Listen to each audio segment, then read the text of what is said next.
This would make the Padres unstoppable, as these players are available and could fill massive holes that the Padres have right now. Let's talk about it. Hi, welcome back to another episode of Padres Digest with your host, Andrew. Today, we're talking about some more underrated names. We've kind of already mentioned these players before, but like I said, I wanted to do a deeper dive into them. So before we get too deep into it, though, please subscribe as always. Like I said, super close to 3,000, so let's get there. We're like 100 away, I think, so please. Please. Anyways, so today we're talking about two players that I've mentioned before. Like I said, Alek Manoah and Christopher Morel.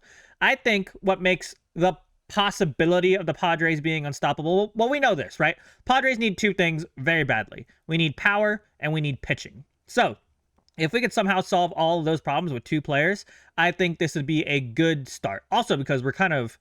So I just made a short talking about how the Padres do have money to spend this offseason and a bunch of other stuff, right? But still, these players would be relatively cheap enough that we could build around, like we can make those moves and still have more money left over to build more around them. Does that make sense? Also, please apply if you would like. But let's just start with Alek Manoah, because I think he, like I said in the last video, is the one that excites me the most. Does that sound suspect? Yes, it does. And I don't care.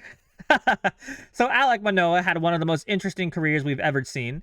After bursting onto the scene in 20 starts in 2021, he seemed poised to be a long-time ace after his 2022 season, where he posted a 2.24 ERA across 196.2 innings pitched.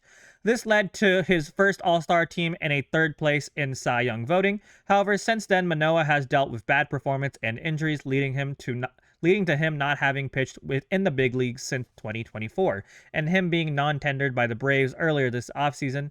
Could there be any future for him in the bullpen? I wish I would have made that bigger. Sorry for the mobile users, but that's why I'm reading it to you. Manoah, 2025 minor league stats, 38.2 innings pitched, 3.96 ERA, which isn't bad, but a 4.86 field independent pitching, 8.15 strikeouts per 9 innings, which is pretty good, but 5 walks per 9 innings is not great, and almost 2 home runs. Oh, I guess 1.5 home runs per 9 innings, also not great, but it's a start, right? I mean, he's going through injuries and all that, so absolutely there would be work to be done. But again, like I mentioned in the last video, who do we have?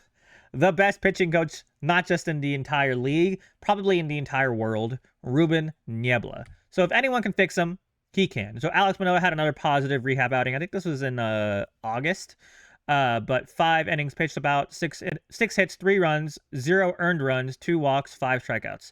So obviously you're like, well, Andrew, that doesn't really look that great.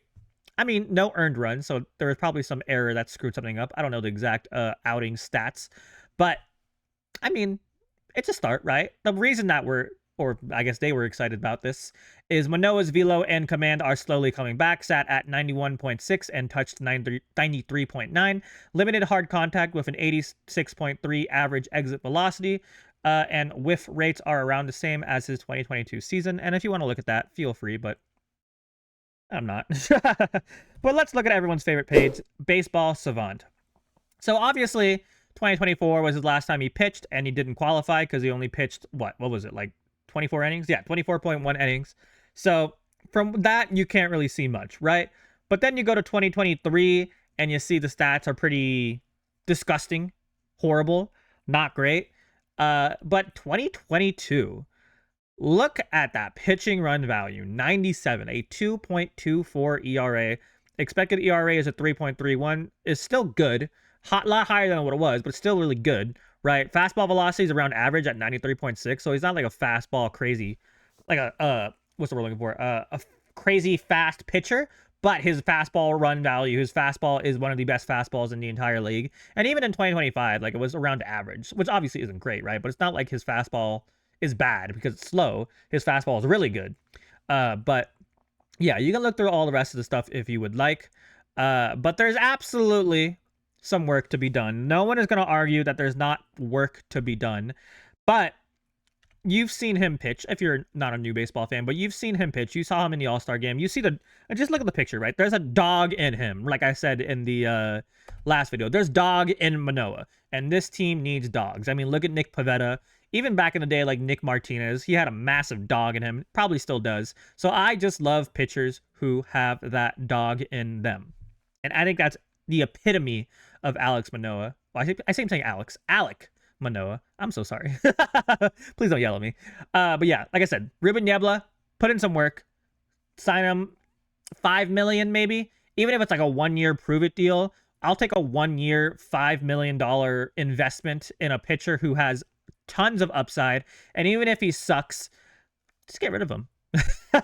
You know what I mean? Just get rid of him. I know it's going to cost $5 million to get rid of him, but I think that's worth the risk. If it was more than $5 million, I don't know.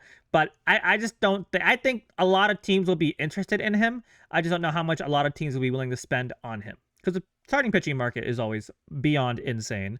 But you know what else is beyond insane? The possibility of having Christopher Morel, who is 26 years old, still very young. I think Tatis is 26 or is he 27? No, he's 27. So Morel, younger than Tatis, has had his issues, but his elite bat speed and power is still there. He seemed like he didn't have a path to regular playing time in the Tampa Bay Rays.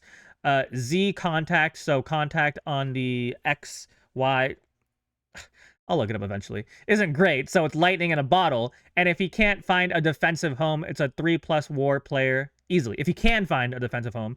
So basically what they're saying is he sucks at defense, but we need a DH, not a defender. And his contact isn't great, but when he hits hard, it goes far. And that's what a power hitter is, basically. I don't want to say he's an Adam Dunn type, but, or let me use a better example for you guys.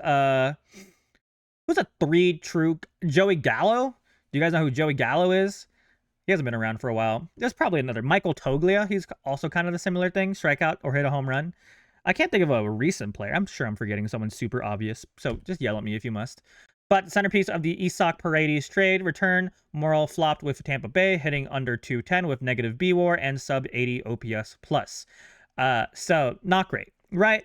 But he's young. Right? Obviously, there's work to be done, but he's still young. I mean, in 2023, look at those stats. They were pretty good. He had 26 home runs, and he only had like half of those at-bats as he did in 2024. But 2024, he still had 21 home runs. But average, not great. He's like if, I guess, a younger Kyle Schwarber also is another good example. I know Kyle Schwarber did really good this year, but like there are some years where Kyle Schwarber would have like 40 home runs and like a 150 average. So think of something like that. So maybe the better way for you guys to imagine this is if it's like a worse Kyle Schwarber. Because I know how badly we want Kyle Schwarber. I know Christian just made a video on Kyle Schwarber, but think of him as like a worse Kyle Schwarber. But still, what we need is slug. And his slug, expected slug even last year was at 417, which is average, but still better than what we have. But 11 home runs in 278 at-bats. If you multiply that by 2, that'd be like a normal season. So 11 times 2 would be 22. So 22 home runs. I'll take it, right? How many RBIs do you have? Does it say that? No, but I have that on the next slide. But I don't know. I know it doesn't look sexy, but I think what should be impressive to you is that his bat speed is some of the best bat speed in the entire league. He can hit the ball hard, he can barrel the ball hard, and his average exit velocity is fast as heck. So he swings the ball, or he swings the bat super, super hard. And if he can just find that area and square up the ball, which is his biggest problem, has been, if he can figure out how to square up the ball, he'll go crazy. He'll go insane. Strikeouts, obviously, a lot of them, right? But if I understood this correctly from the comment sections, you guys, especially the Tatis lovers / haters, you guys don't mind strikeouts as long as it ends up into more home runs. Because Tatis fixed that in his game, and people thought that was a negative. So if that's you, cool. Well, here's a player who strikes out all the time, but he can hit massive home runs. So pick your poison, I guess, is how I'm trying to say it. But yeah, fielding-wise, his arm is really good. His sprint, better than average, but again, DH. I don't want him anywhere in the field. So, yeah, but I think that's very interesting, right? And I have their stats. So, obviously, pitching stats, Manoah. So, 224 in 2022, 322 in 2021. So, obviously, a very, very good pitcher at his best. And then Christopher Morel, right? Most he's ever had 26 home runs, but still, looks like a solid hitter, right? As long as he can figure some stuff out. Obviously, he'll need some tweaking. Obviously, our hitting coach that we haven't hired yet is going to have to go and put in some work. But I don't know. I would say Tampa Bay is not as good as San Diego. I've never been to Tampa Bay. It's also not called Tampa Bay. It's just called Tampa. But you know what? Listen, come to San Diego. We're all cool here. We're chill here, right? You know, just come for the vibes, stay for the home runs. Will the hitters not or the pitcher's paradise of Petco Park, the hitter's nightmare, be good for Christopher Morel? I don't know. But for someone who's probably going to cost a couple million maybe for a year, he's still pretty young. Why not, right? I think a lot of teams would have a flyer on both of these players, including Christopher Morel. So why not extend the flyer first? We need slug. We need a DH. Here's a guy who could fit both of those roles. So yeah, here's why the Padres could be unstoppable. Have a good pitcher, make a massive comeback. We don't need him to win a Cy Young. At least a 3.50 ERA I'll be happy with. And a power hitter who can smack the heck out of the ball and possibly be another good home run hitting, high slug player for the Padres, because that's what we need. That would make the Padres unstoppable. But yeah, let me know what you guys think. Do you like any of them? Do you like none of them? Do you wish I would just make a video on Pete Alonso now? Or do you think that these are the kind of players we need for this team to fill the hole, cheap and high upside? Let me know. Thank you guys so much for watching. Have a fantastic rest of your day. Please subscribe as always, and go Padres. Also, happy Thanksgiving week. I'll be making videos all week, but, you know, happy Thanksgiving anyways.